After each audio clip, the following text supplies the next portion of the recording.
Hi, and welcome back to Rewiring Neurons. This is your own channel of personal progress and professional growth. And I am Dr. Anju Shukla, who specializes in emotional intelligence. Also, I'm an NLP coach and a practitioner. I also do behavioral analysis with the help of questionnaires and psychometric testing. So, thank you so much to all of you who have joined this emotional intelligence series, which we have been continuing since last few days. So let's begin for the day. So as we have, as I said, that we have been talking about emotional intelligence since last few days. Until now, we have covered what is emotional intelligence, self-awareness, self-regulation, and motivation. And this is a component of intrapersonal intelligence. If you remember that we have started with the model of Daniel Goleman, who said that the emotional intelligence can be divided into two. The first was intrapersonal intelligence and the second was interpersonal intelligence. So we are done with intrapersonal, means ki how much intelligent we are emotionally as far as ourselves are concerned. So being self-aware and trying to manage your emotions and trying to keep ourselves motivated, all those things are something which lies within us. So the second component or the second part of emotional intelligence consists of interpersonal intelligence. Now, when I say interpersonal intelligence, it simply means that how much intelligent are we as far as emotions between people are concerned. And this is again, divided into two. First is social awareness and the second is social regulation. In today's video, we are going to take up social awareness. So when you say social awareness, what does it mean specifically in context of emotional intelligence? See, as we all are human beings and we live in a society. We tend to interact with people. So we are surrounded by people, we interact with people in every context, whether it's personal or professional context, and we can never be an island.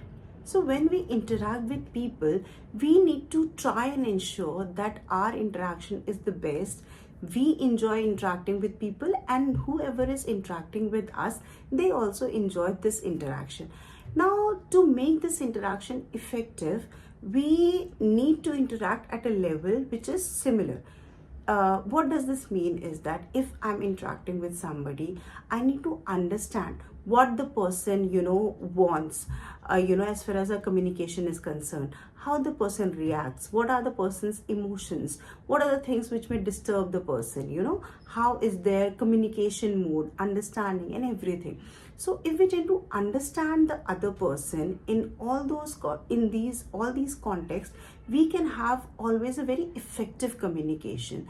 So social awareness literally teaches us how much aware are we about emotions of others, their needs, their reactions, their behavior, their mental status, and everything. So social awareness, we need to understand people and their emotions and the way they tend to react at different emotional levels. And to understand people at different levels, there are a lot of skills which we require as an emotionally intelligent people. A skill like empathy, active listening, or probably something like understanding their perspective, understanding the cultural differences which we tend to have. So all these things come under social awareness, which helps us to understand people well.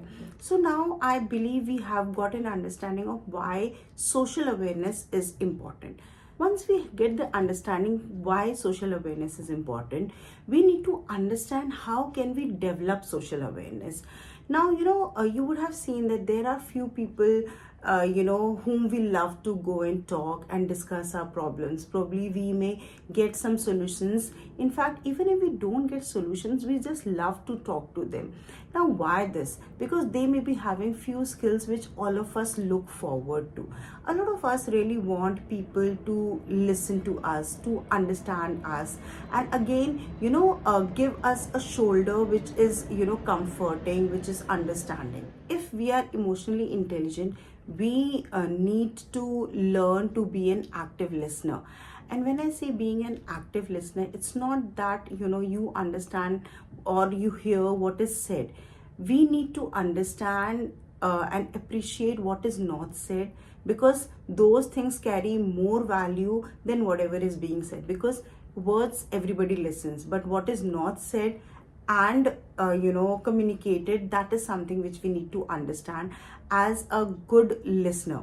So understanding people in terms of whatever they are talking. Next is empathizing with them. And empathizing, as there is a very common statement which says, means putting yourself in other shoes. What does this literally means is that you are able to feel the feeling which the other person is feeling. And creating an empathy in an individual is not easy. For example, if some person is getting hurt, right? You say the okay, I'm really sorry that you are hurt and you must be in pain. That is sympathy, right? But empathy means that you can literally feel the feel of pain of others. So if you would have got hurt sometime, you can feel the pain of the person, and then you can get into this feeling and then understand that person better. So empathy is trying to understand the feeling or whatever the person is going through in in a deeper sense. So emotionally intelligent people and people who are socially aware, they are good listeners, they are empathizers. Also, these people tend to be quite flexible. They tend to mold and modify their behavior so that they are able to adjust in the environment they are into.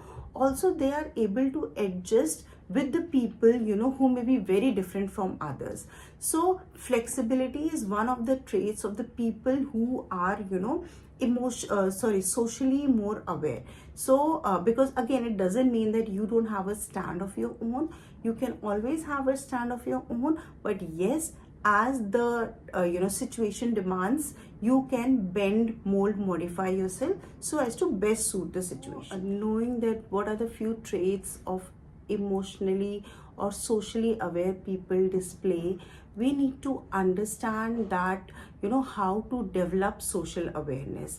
See, as I said, being a good listener, being flexible, apart from this, seeking feedback. So if you want to develop this social skill, you should always be very welcoming, and you should always be in a mode and with an open mind, ready to take feedback. The feedback can be good, the feedback can be critical, but we need to have that, we need to appreciate the critical feedback. Once you have taken the feedback, it's not only taking but trying to improve upon those feedbacks. So that is something which is very important, taking feedback and improving yourself.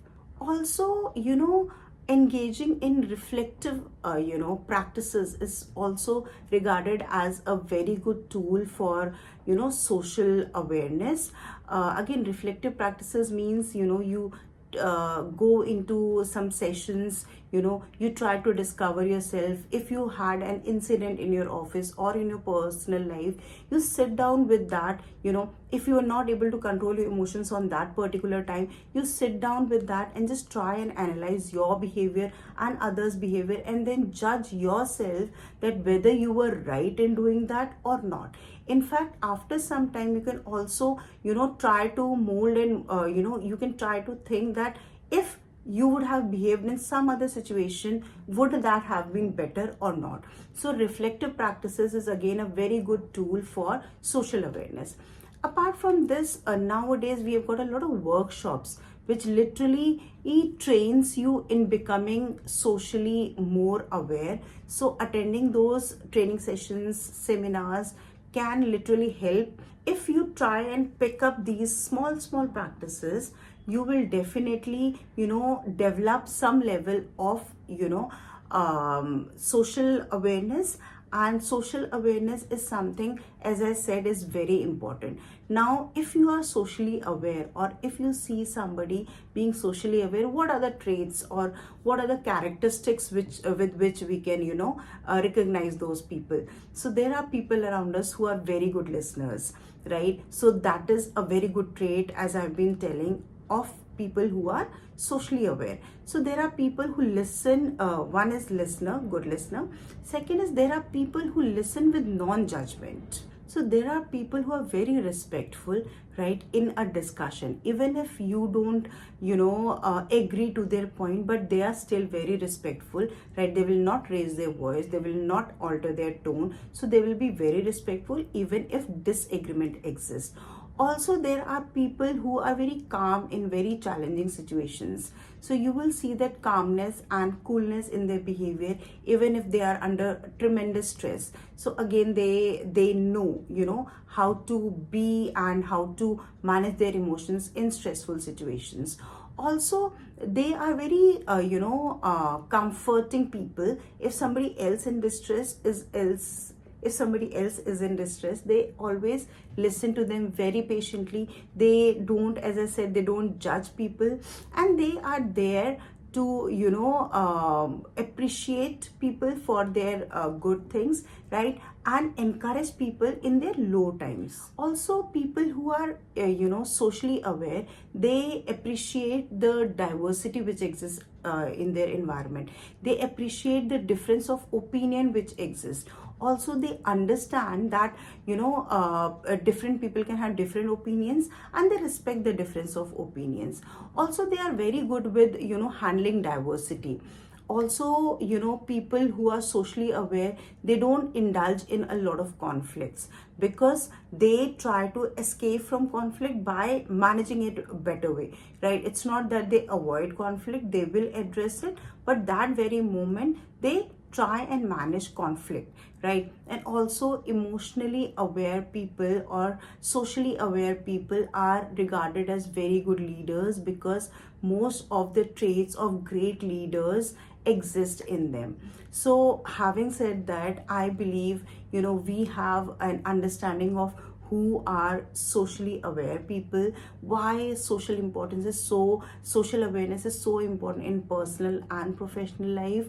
Also, how can we develop social awareness? That is by critical feedback, by attending training sessions, by going for reflective practices. So all these things, if we try and practice, believe me, as I said, emotional intelligence is a learned behavior. We all can learn it, right, with time, and get emotionally more intelligent and be better adjusted and adapted in our personal and professional life. So thank you so much for your patient hearing. I really appreciate, right, your feedbacks, and we'll be looking forward to more feedbacks, right? Thank you so much, and God bless.